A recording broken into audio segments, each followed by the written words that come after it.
এটি ইউক্রেন ও রাশিয়ার সীমান্ত। পূর্ব ইউরোপের হৃদয়ে অবস্থিত একটি লাইন, যা শুধুমাত্র মানচিত্রে নয়, বরং ইতিহাস, রাজনীতি এবং মানুষের জীবনে রেখে গেছে গভীর ছাপ।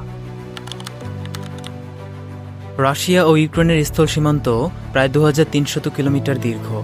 এর উত্তর পূর্ব সীমান্তে ইউক্রেনের সুমি, চেরনিভ ও খার্কিভ অঞ্চল, রাশিয়ার ব্রায়ানস্ক, খুর্স্ক ও বেলগোরদ অঞ্চল।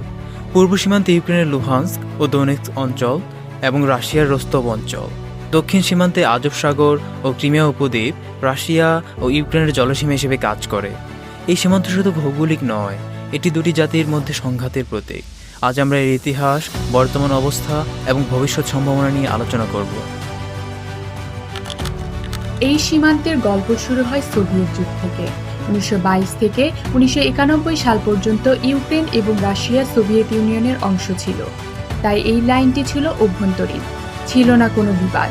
কিন্তু 1991 সালে ভেঙে দেওয়া হয় সোভিয়েত ইউনিয়ন, ফলে এটি আন্তর্জাতিক সীমান্তে পরিণত হয়।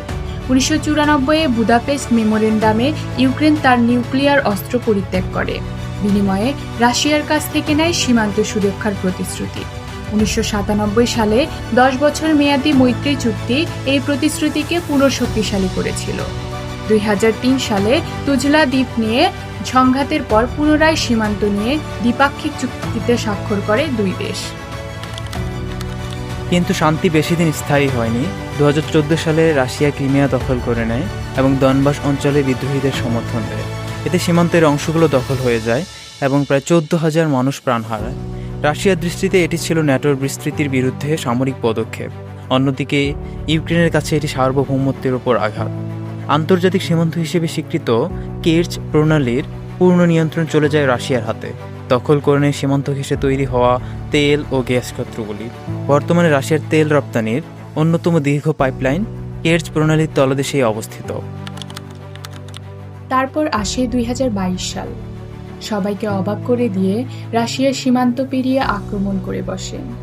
স্পেশাল মিলিটারি অপারেশন নামে ইউক্রেনে শুরু হয় পূর্ণমাত্রার হামলা। ইউক্রেনের সাহায্যে এগিয়ে আসে ইউরোপ ও যুক্তরাষ্ট্র। এই সংঘাত পরিণত হয় ঘোরতর যুদ্ধে। এখন ইউক্রেনের প্রায় 18% ভূমি দখল করে আছে রাশিয়া, যেমন ডোনেটস্ক, লুহানস্ক, জাপোরিঝিয়া এবং খেরসনের অংশগুলো। হেমরিয়াজ, পোগার বা বাচিভস, ট্রয়বর্নয়ের মতো সীমান্ত চেকপোস্টগুলো পুরোপুরিভাবে বন্ধ করে দেওয়া হয়।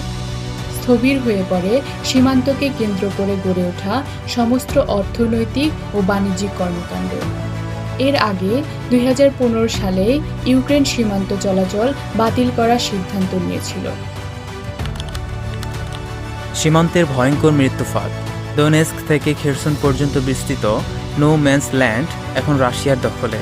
সিকিউরিটি বাফার জোন নাম দিলেও এই অঞ্চলে বাস্তবে নেই কোনো নিরাপত্তা। ধ্বংসপ্রাপ্ত গ্রাম, পোড়া ঘরবাড়ি, ফেলে রাখা ট্যাঙ্ক আর সর্বত্র পেতে রাখা মাইন এই অঞ্চলকে পরিণত করেছে মৃত্যুকূপে।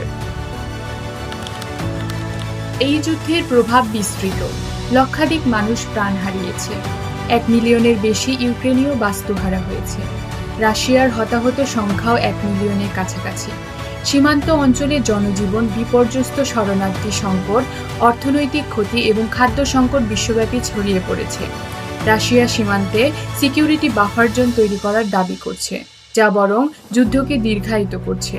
এই সংঘাত মানুষের জীবনকে যেভাবে হুমকির মুখে ফেলেছে তা দেখলে বোঝা যায় যে এটি শুধু রাজনৈতিক নয়, বরং ভয়ঙ্কর মানবিক সংকট। কিন্তু এই সীমান্তের ভবিষ্যৎ কী? 2022 সালে ইস্তানবুল শান্তি আলোচনায় কোনো সমাধান খুঁজে পাওয়া যায়নি। ইউরোপীয় ইউনিয়নের নেতারা বলেছেন সীমান্তে বলপূর্বক রাশিয়ার দখলদারিত্ব তারা মেনে নেবেন না। অন্যদিকে আগস্টের মাঝামাঝি সময়ে ট্রাম্প পুতিন সেই ঐতিহাসিক বৈঠকে বসেন, কিন্তু সেই বৈঠকেও যুদ্ধ বন্ধের সিদ্ধান্তে আসতে পারেনি কোনো পক্ষ। ফলে শান্তির সম্ভাবনা এখনও ম্রিয়মাণ হয়ে আছে। ইউক্রেন রাশিয়া সীমান্ত শুধু একটি বিভক্তি রেখা নয়, এটি দুটি জাতির ভাগ্যের প্রতীক। শান্তির জন্য আলোচনা এবং পারস্পরিক সহযোগিতা দরকার।